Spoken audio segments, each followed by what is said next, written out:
अस्सलामुअलैकुम। SMTV global के साथ मैं हूं आमना अनफाल। सबसे पहले न्यूज़ हेडलाइंस।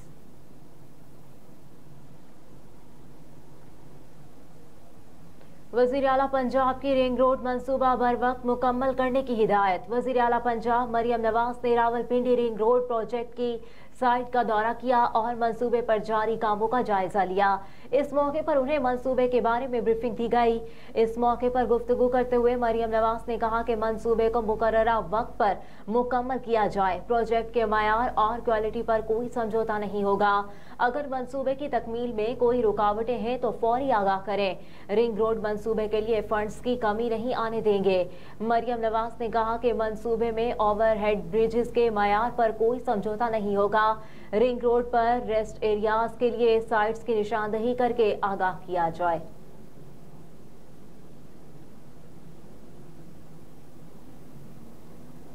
मुस्लिम लीग नून के कायद नवाज शरीफ ने कहा है कि IMF को खत लिखना मुल्की दुश्मनी के मुतरादिफ है।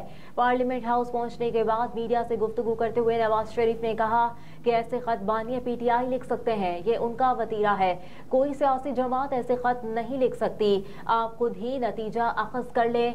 कबल अज़ें कायद नून लीग नवाज शरीफ कौमी असम्बली पहुंचे। नामजद वज़ीर आज़म शहबाज शरीफ ने उनका इस्तकबाल किया। सरदार अयाज सादिक, सेनेटर इसहाक डार, हमजा शहबाज, अताउल्ला तारड़ और राना मशहूद भी मौजूद थे।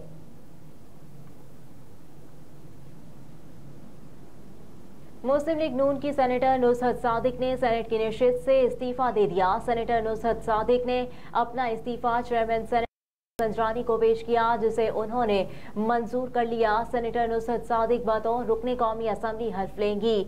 दूसरी जानिब जमीयत उलमा इस्लाम के मौलाना अब्दुल गफूर हैदरी भी सेनेट की नशिस्त से मुस्ताफी हो गए। सेनेटर मौलाना अब्दुल गफूर हैदरी ने भी अपना इस्तीफा चेयरमैन सादिक संजरानी को पेश किया, जिसे उन्होंने मंजूर करके नोटिफिकेशन भी जारी कर दिया। मौलाना अब्दुल गफूर हैदरी भी बतौर रुकने कौमी असम्बली आज हल्फ उठाएंगे। ख्याल रहे आज 9 मुंतखब अरकान असम्बली हल्फ उठाएंगे, जिसके बाद आज ही स्पीकर और डेप्टी स्पीकर कौमी असम्बली के लिए कागजात नामजदगी जमा कराए जाएंगे।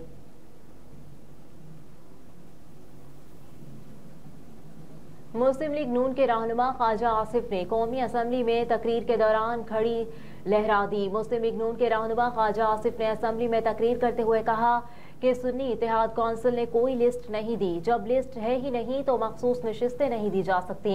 सुन्नी इत्तेहाद कौंसिल ने कोई अक़लियतों की लिस्ट नहीं दी। सुन्नी इत्तेहाद कौंसिल एक सीट भी नहीं जीती तो उनको मखसूस नशिस्तें कैसे दी जा सकती हैं। सुन्नी इत्तेहाद कौंसिल लिख कर दे चुकी है कि हमें सीटें नहीं चाहिए।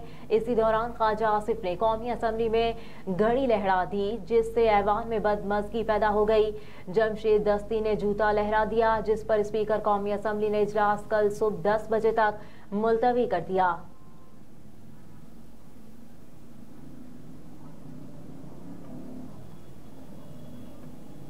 पीपल्स पार्टी का चीफ इलेक्शन कमिश्नर को खत। पीपल्स पार्टी ने इलेक्शन कमीशन को खत में लिखा कि 8 सेनेटर्स कौमी और सूबाई असम्बलियों में हालिया इंतखाबात में कामयाब हुए।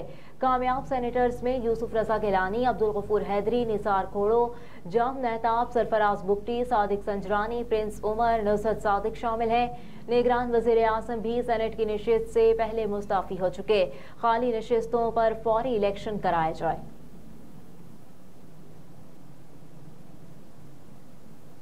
कौमी असम्बली के इजलास में तहरीक इंसाफ और नून लीग के अरकान आमने सामने आ गए। दोनों पार्टियों के अरकान असम्बली ने एक दूसरे के खिलाफ खूब नारेबाजी की। तफसीलात के मुताबिक कौमी असम्बली का इजलास स्पीकर राजा परवेज अशरफ की जेर सदारत हुआ। 9 मुंतखब अरकान कौमी असम्बली ने हल्फ उठाया। हल्फ उठाने से कबल सुन्नी इत्तेहाद कौंसिल के अरकान असम्बली ने शोर शराबा शुरू कर दिया और स्पीकर डायस के सामने एहतजाज शुरू कर दिया। असम्बली में सुन्नी इत्तेहाद कौंसिल और लीगी अरकान ने एक दूसरे के खिलाफ भरपूर नारेबाजी की। सुन्नी इत्तेहाद कौंसिल के अरकान ने IPP PTI के नारे लगाए। नून लीग अरकान ने घड़ी चोर और देखो देखो कौन आया शेर आया के नारे लगाए। जो जवाब में अपोजिशन ने भी चोर आया के नारे लगाने शुरू कर दिए। गैलरी में बैठे अफराद से ना रहा गया और उन्होंने नारेबाजी शुरू कर दी, जिस पर स्पीकर ने गैलरी में बैठे अफराद को नारेबाजी पर ऐवान से बाहर निकालने की हिदायत कर दी।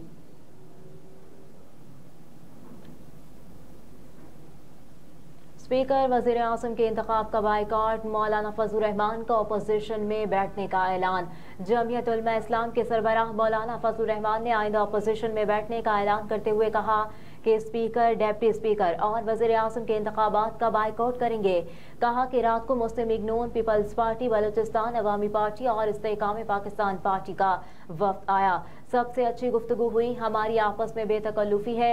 हमारी पॉलिसी है कि हम वोट नहीं देंगे, अपोजिशन में बैठेंगे। JUI पार्लियामेंट की अगली किसी कार्रवाई में हिस्सा नहीं लेगी जिस पार्लियामेंट का नतीजा आवाम के हाथ में ना हो बल्कि एस्टेब्लिशमेंट के हाथ में हो। हमारा कोई हक नहीं है कि हम उस पार्लियामेंट का हिस्सा हो।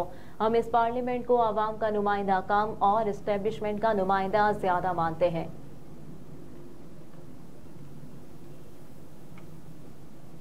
वफाकी हुकूमत की जानिब से बिजली के कनेक्शन की सिक्योरिटी फीस में होशरुबा इजाफा करने की तैयारी कर ली गई।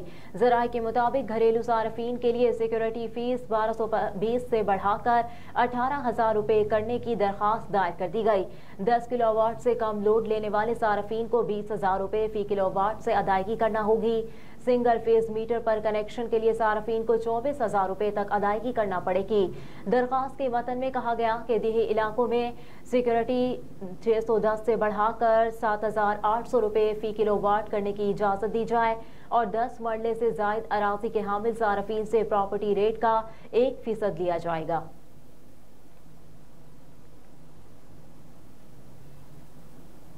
और निगरान वज़ीर आज़म अनवारुल हक काकड़ ने चीफ सेक्रेटरी पंजाब जाहिद अख्तर जमान को पाकिस्तान क्रिकेट बोर्ड के बोर्ड ऑफ गवर्नर्स का मेंबर मुकर्रर कर दिया। काबीना डिवीजन ने जाहिद अख्तर जमान की तकर्री का बाज़ाब्ता नोटिफिकेशन भी जारी कर दिया। वाज़ेह रहे कि जाहिद अख्तर जमान को फौरी तौर पर बोर्ड में जिम्मेदारियां सौंपी गई हैं। जाहिद अख्तर जमान चीफ सेक्रेटरी पंजाब की जिम्मेदारी भी अंजाम दे रहे हैं। हेडलाइंस आप जान चुके। न्यूज़ स्टूडियो से फिलवक्त इतना ही। आप देखते रहिए SMTV ग्लोबल।